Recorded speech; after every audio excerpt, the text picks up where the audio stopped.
हिंदी में भाषण दे रही थी, मगर मुझे मन में टेम्पटेशन है इधर थोड़ा तेलुगु ट्राई करूं। आपको समझ में आएगा? Telugu is all right.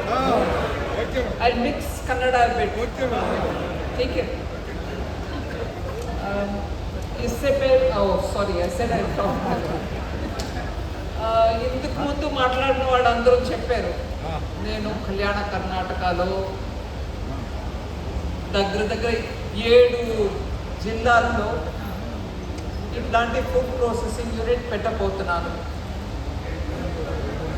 ఇప్పటి వరకు 3 అయిపోయాయి, సెటప్ అయిపోయింది, ఇనాగ్రేషన్ కూడా అయిపోయింది. అవి ఏవి కొప్పల్లో ఫ్రూట్స్ కోసం పెట్టాము, రాయచూర్లో దాల్ పల్సెస్ కోసం పెట్టాము, పప్పులు. ఇక్కడేమో బెల్లారిలో చిల్లీస్ కోసం పెడుతున్నాం. రేపు విజయనగరంలో చింతపండు కోసం పెట్టాం. ఇట్లాగా ప్రతి జిల్లాలో వాళ్ళ పంటకి తక్కినట్టు అక్కడ రైతులకు మంచిగా వాళ్ళ ఇన్కమ్ ఇంకా పెరగడానికి వీలుగా నా ఎంపీ ల్యాడ్స్ ఇచ్చాననే విషయం ఒకటి. కానీ నేను ఇది ఒక మంచి ఉదాహరణ నేను అనుకుంటున్నాను. దేనికి?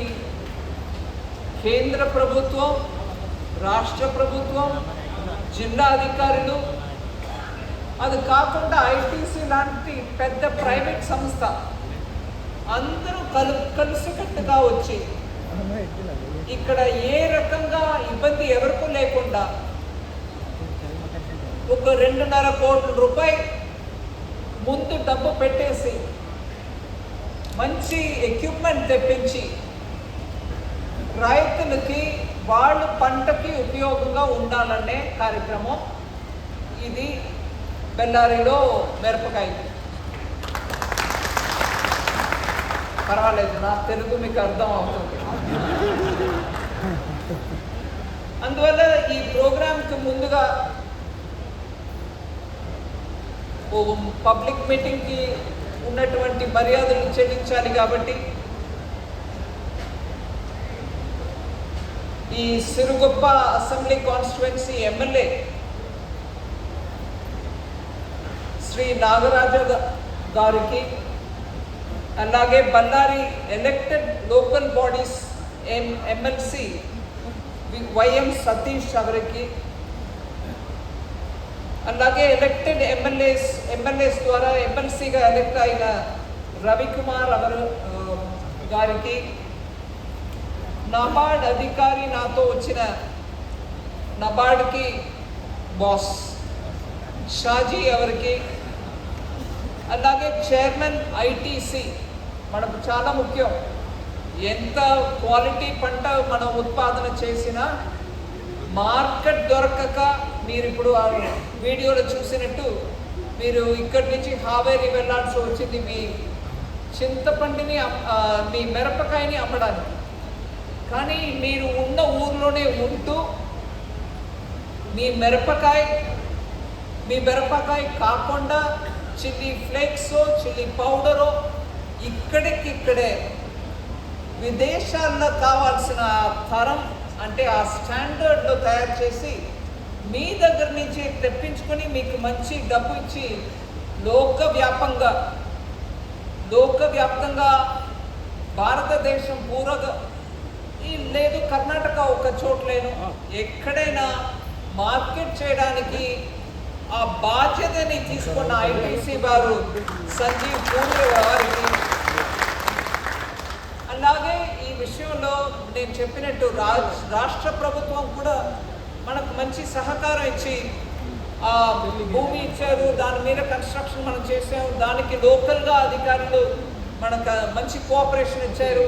స్టేట్ డిస్ట్రిక్ట్ కలెక్టర్ అలాగే డిస్ట్రిక్ట్లో ఉన్నట్టు లా ఎన్ఫోర్స్మెంట్ అథారిటీస్ అందరం కూడా ఇక్కడ రైతుల కొరకు మనతో అందరూ కలిసి వచ్చారు. కాబట్టి గవర్నమెంట్ బెంగళూరు నుంచి వచ్చినటువంటి additional chief secretary Uma Mahadevan గారికి, అలాగే నాతో ఢిల్లీ నుంచి వచ్చిన సెక్రటరీ బ్యాంకింగ్ సర్వీసెస్ నాగరాజు గారికి అందరికీ నా నమస్కారం తెలియపరచుకొని,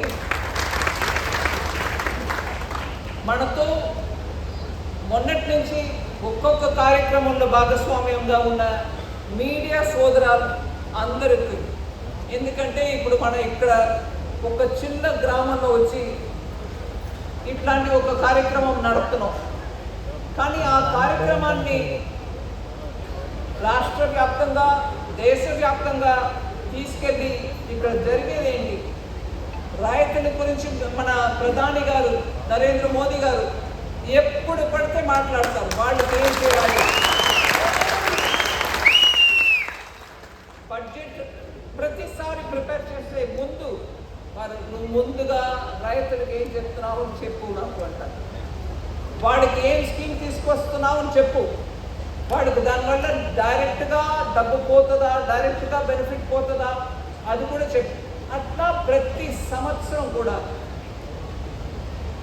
మనకు రైతుల కొరకు ఏం చేస్తున్నాం అనేది దిట్టంగా మాట్లాడాలమ్మా, దాన్ని స్కీమ్లో తీసుకురా అంటారు.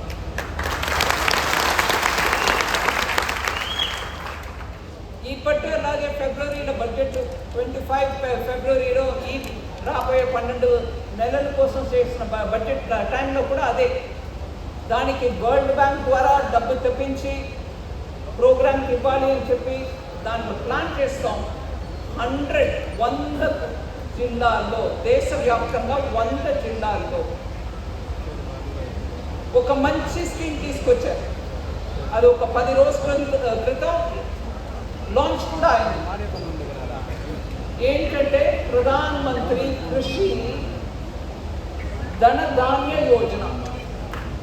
100 జిల్లాల్లో ఎక్కడైతే అగ్రికల్చర్ పాయింట్ ఆఫ్ వ్యూలో చూస్తే ఇంకా కొంచెం ముందుకు వెళ్ళడానికి ఆస్కారం ఉందో, అంటే ఇంకా చేస్తున్నారు, మంచిగానే చేస్తున్నారు, కానీ కొంచెం సహాయం పడితే గొప్పగా చేస్తారు అనేటువంటి 100 జిల్లాలుండి ప్రధాన్ మంత్రి కృషి ధన ధాన్య యోజన. ధాన్యము ఉండాలి, ధనము ఉండాలి. దాని కొరకు మంచి ఒక దిట్టం ప్లాన్. దాంట్లో ఏంటి, మీకు నీళ్ళు సదుపాయాలు, ఇరిగేషన్కి కావాల్సినటువంటి నీళ్ళు, స్టోరేజ్ ఫెసిలిటీ, మార్కెటింగ్ ఫెసిలిటీ, మంచి విత్తనాలు, ఆ విత్తనాలు మీకు మంచి సరి అయిన ప్రైస్లో రావడం, అట్లాగే మీకు పెస్టిసైడ్స్, ఫర్టిలైజర్, ఇవన్నీ కూడా ఆ దిట్టం ద్వారా మీకు వస్తుంది. కానీ ఈ సందర్భంగా మీకు నేను చెప్పదలుచుకున్న ఒక్క విషయం చెప్తున్నాను, వేరే రకంగా తీసుకోవద్దు. నేను రైతు కుటుంబం నుంచి రాలే, అయినా ఈరోజు చూస్తే మనం కొన్ని కంపెనీల ద్వారా లేకపోతే కొంతమంది ద్వారా చెప్పే మంచి సుభాషితం అని అనుకుంటాం, మంచి అడ్వైసే. కొంచెం ఎక్కడ ఒక్క మెషర్, ఏదో ఒక మెషర్ తీసుకోండి, ఒక బోరి, ఒక ఏం చెప్తారు, ఒక బ్యాగ్ ఫర్టిలైజర్ పెట్టి ఉత్పాదన చేయగలుగుతాము.